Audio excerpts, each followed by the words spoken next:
Good morning. How y'all doing today? So today I'm going to do something a little different. I decided that, when I created this channel, I introduced myself a little bit about why I'm doing this and the whole purpose of this channel and then my goal, my out goal here.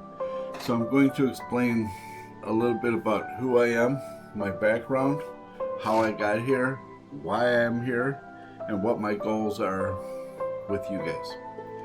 Okay, so my name is Dave. I'm 58. I just turned 58 last month. And I am here to dive into spirituality. And I've always been kind of a different guy. I think, sorry about my chair, I need to get a new one here.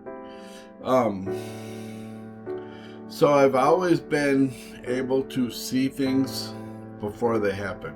All my life I've been able to do that. I can look into people's eyes and I can read them like a book. I know their intentions from the get-go. And so that's just kind of how I am. Now, I was born in the late 60s, and when I was 3-ish about, my mom left my dad.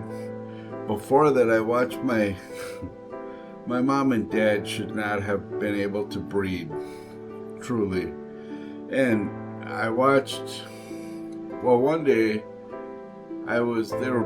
we had the old percolator pots, the glass ones that sat on the stove and the water boiled and percolated through the coffee. Well, I managed to reach up and tip that over onto my back and burnt the crap out of myself. So my dad said, put butter on it. My mom said, no, just put cold water on it. They got into a fight while I'm burning. I watched my dad just punch the crap out of my mom, and my mom grabbed a steak knife and put it right through my dad. That's my first memory, true memory of my parents. Well, then my mom left my dad. I had an older sister and a younger brother who was a baby.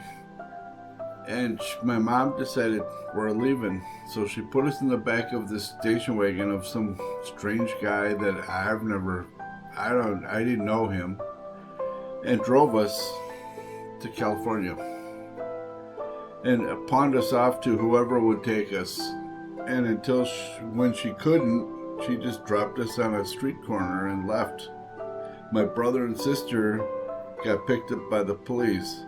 And before that, I watched the police beat up my dad. My dad was a career criminal.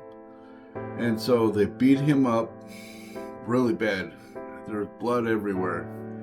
And so I was afraid of the police. I thought that's what they did. So when my mom dropped us off, it was only a matter of a short period of time before the police rolled by to investigate.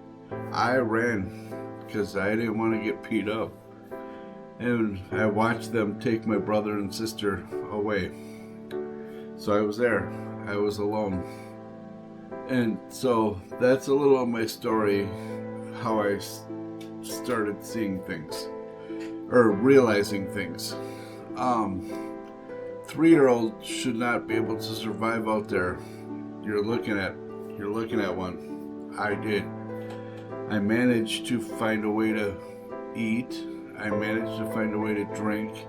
I have that content in other videos if you want to catch up on that. And I don't want to make this a long video, it's just an introduction. And so, while I was out there, I was victimized a lot. People came at me. California was a very dark place. Since I've left there, I've never even had a desire to go back. Never once, because it's just not for me. With that being said, it's a very dark place. And so I naturally was attacked like crazy from every angle. And I don't know why, but it was. It just was. And I would have moments where things would happen where I would black out. And to this day, I can't remember. So, example, when we got there, my mom had us staying with one of her friends. I somehow imagined that I knew where my mom was. So I went to go find her in the middle of the night. While I'm going there, this car full of, I believe, Chicanos just pulled up and decided they were going to harass me. And I don't even know how many people got out of that car. It was a lot. I was scared, and they kind of surrounded me, and I blacked out.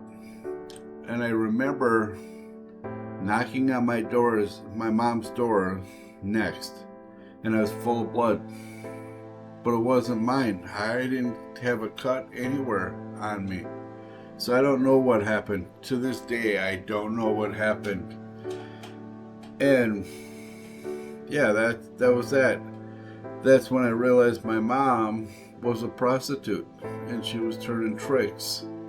And so she made me wait outside while she finished up what she was doing with one of her people or whatever. And so I sat there. She never once even asked me about what happened, why I was full of blood. She just wiped me off and yelled at me for I shouldn't be there. So that was my little part of my introduction into the world. Moving forward, I managed to survive. When I did get caught, the police took me to an orphanage where I was reunited kinda with my brother and sister. My sister was in an older section than I could be. And so I could see her through. We had this little play area, and there was these iron bars. It was like an old prison or something. And I could look through and see my sister. And I got her attention. She came, and I said, "What happened to Bobby, our brother?" And she said, "You'll see him in that window over there." And it was just the windows of rows of toilets. And sure enough, I seen Bobby come in there, and I don't know if he could see out, but I could see in. And I tried to get his attention, and he had no idea who I was. Long story short, we didn't last at the orphanage very long. We were picked up by a family, a temporary foster home. I loved it there. These people loved me. They truly loved me. They spoiled me. First time in my life I ever got that kind of attention. I didn't have to worry about where I'm going to eat, where I'm going to get clothes, what I'm going to do. I didn't have to worry about none of that. So then, it was only a short time there before my mom's mom, my grandma, found us, put in the legal paperwork, adopted us, had us flown back to Minnesota in February. I didn't even have a jacket like that. I mean, this was Arctic. This was really bad here. And so we went to her house to live, and she had a small house.